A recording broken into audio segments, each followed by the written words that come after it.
الحمد لله نحمده ونستعينه ونستغفره ونؤمن به ونتوكل عليه ونعوذ بالله من شرور أنفسنا ومن سيئات أعمالنا من يهده الله فلا مضل له ومن يضلله فلا هادي له ونشهد أن لا إله إلا الله وحده لا شريك له ونشهد أن سيدنا ومولانا محمدا عبده ورسوله أما بعد فأعوذ بالله من الشيطان الرجيم بسم الله الرحمن الرحيم إنما يخشى الله من عباده العلماء صدق الله مولانا العظيم وصدق رسوله النبي الأمي الكريم ونحن على ذلك لمن الشاهدين والشاكرين والحمد لله رب العالمين. درود شریف پڑھ لیں. اللهم صل على سيدنا مولانا محمد وعلى آل سيدنا مولانا محمد وبارك وسلم. جنہیں میں ڈھونڈتا تھا آسمانوں میں زمینوں میں، جنہیں میں ڈھونڈتا تھا آسمانوں میں زمینوں میں، وہ نکلے میرے ظلمت خانے دل کے مکینوں میں. جلا سکتی ہے شمع کشتہ کو موج نفس ان کی، جلا سکتی ہے شمع کشتہ کو موج نفس ان کی. الہی کیا چھپا ہوتا ہے اہل دل کے سینوں میں. نہ پوچھ ان خرقہ پوشوں کی ارادت ہو تو دیکھ ان کو، نہ پوچھ ان خرقہ پوشوں کی ارادت ہو تو دیکھ ان کو. یدے بیضا لیے بیٹھے اپنی آستینوں میں. محترم دوستوں، بزرگوں، آج 15 اگست 2025 کا دن ہے، وہ بھی جمعہ کا دن ہے. اسی مناسبت سے مناسب یہی ہے کہ جنگ آزادی کے اندر مسلمانوں کا اور خصوصاً علماء و اکرام کا کیا کردار تھا، آج کی ہمارے نوجوان نسلوں کو معلوم ہونا چاہیے. گلشن میں بہار آئی، گلشن میں تو کس کام کی آئی. بہار آئی گلشن میں تو کس کام کی آئی. نشے من شاخ پہ باقی رہا نہ دل ہی سینوں میں. آج ہمارا نوجوان طبقہ ہندوستان کی آزادی کے بارے میں بالکل جانتا نہیں. انہیں یہی پتا ہے کہ 1947 میں ہندوستان آزاد ہوا، 1857 کی جنگ آزادی ہوئی، اور اسکول کے جو نصاب ہے اس میں سے یکسر 99% ہمارے علماء کے نام نکال دیے گئے. وہ جانتے نہیں کہ مسلمانوں نے جنگ آزادی میں کیا رول ادا کیا. آج میں آپ کو ایک داستان سناتا ہوں. یاران با وفا، عاشق عشق وفا، سرخیل آزادی. کہ ہندوستان کے مسلمانوں کے اندر سب سے پہلے علماء اکرام نے ہندوستان کے آزادی میں کیا کردار ادا کیا. ایک طویل داستان ہے. اگر ہندوستان کی جنگ آزادی کے اندر مسلمان کھڑے نہ ہوتے، سرخیل آزادی کھڑے نہ ہوتے، علماء اکرام کھڑے نہ ہوتے، تو ہندوستان کبھی بھی آزاد نہیں ہوتا. ہم نے صرف 1857 کی جنگ آزادی کے بارے میں سنا ہے، وہ بھی حقیقت نہیں جانتے کہ 1857 کی جنگ آزادی کے سرخیل کون تھے، کس کی کمانڈری میں آزادی لڑی گئی، اور مسلمان کتنے شہید ہوئے، علماء اکرام کتنے شہید ہوئے. یہ مکمل داستان اسکولوں میں ہمارے نوجوان طلباء کو بتائی نہیں جاتی ہے. اور جنگ آزادی کے بعد سے لے کر حکومت چاہے کس کے پاس آئی ہو، دونوں فریق، دونوں جماعتوں نے ہندوستان کی جنگ آزادی کے لڑویوں کی، خصوصاً مسلمان کے علماء کی تاریخ کو مسخ کیا اور امت سے، مسلمانوں سے چھپایا گیا. اس میں دونوں جماعت شریک ہے، چاہے وہ بی جے پی ہو کہ چاہے کانگریس ہو۔ ہندوستان کی جنگ آزادی یہ 250 سال کی جنگ آزادی ہے، 100 سال کی نہیں ہے۔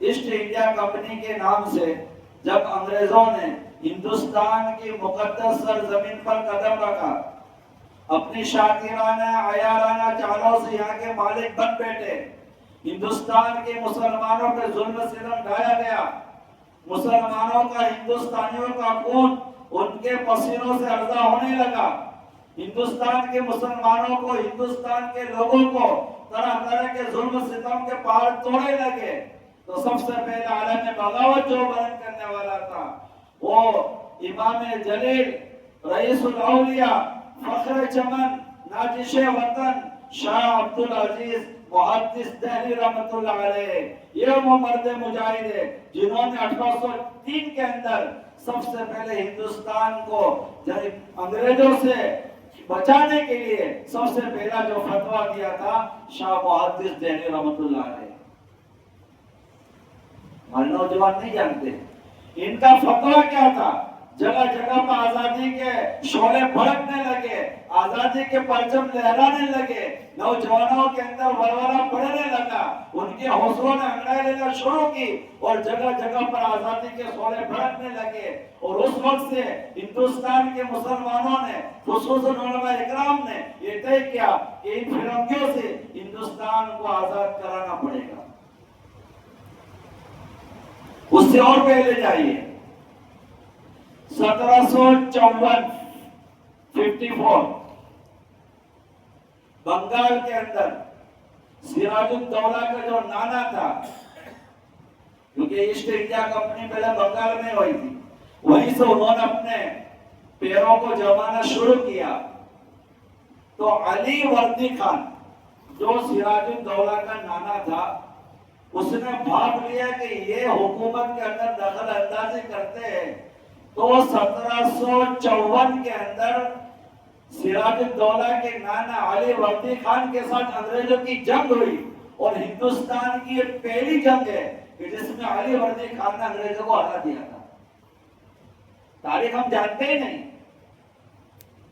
اس کے بعد، اس کے انتقال کے بعد، اس کی اولاد نہیں تھی، اس کا ناتی سراج الدولہ یہ تخت پر آیا، اور اس کا جو ماموں تھا میر جعفر، یہ انگریزوں کے ہاتھ میں بک گیا۔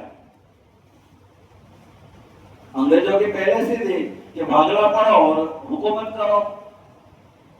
اس نے بڑے بڑے لوگوں کو جانتے تھے کہ ہم سامنے لڑ نہیں سکتے، پیسے دے کے بھائی تیرے کو بادشاہ بنایا جائے گا، لالچ دے کے میر جعفر کو جو رئیس المنافقین ہے، اس سے جتنے بھی ہندوستان میں اور دکن کے اندر میر صادق تھا ٹیپو سلطان کا، اور وہاں پہ میر جعفر، یہ سب بک گئے، اور بکنے کے بعد 1.25 لاکھ سراج الدولہ کی فوج تھی، اور یہ 25,000 کے قریب تھے۔ پلاسی کے میدان پر سراج الدولہ شہید ہو گئے، اور بغیر لڑائی کے انہوں نے فتح حاصل کر لی۔ جنگ آزادی تھی، اس کو کوئی نہیں جانتا۔ یہ بھی جنگ تب سے 1700 سے جنگ آزادی کا بگل پھونکا گیا تھا، جگہ جگہ پر انگریزوں کو خلاف جنگ آزادی شروع ہو چکی تھی، اور 1799 کے اندر سری رنگا پٹنم میسور، جس کو خدا داد حکومت کہی جاتی تھی، میسور کا سلطان ٹیپو سلطان ایک ایسا اللہ کا ولی تھا۔ میں ادھر ادھر کی بات نہیں کرتا ہوں، شیخ الہند رحمۃ اللہ، شیخ الاسلام رحمۃ اللہ علیہ، مولانا حسین احمد مدنی رحمۃ اللہ علیہ کہا تھا کہ اس زمانے کا سب سے بڑا یہ ولی تھا، قطب ابدال کا سردار تھا۔ اتنی بڑی حکومت تھی، ایسی ٹیکنالوجی تھی، ایسی شاندار حکومت تھی، اتنی بڑی حکومت کے بعد اس بندے کی کبھی تہجد نہیں جاتی تھی، عصر کی سنتیں نہیں جاتی تھی، اتنا نیک دل، اتنا پابند اللہ کا ولی تھا۔ پھر اپنوں کی غداری، کئی بار جنگ ہوئی،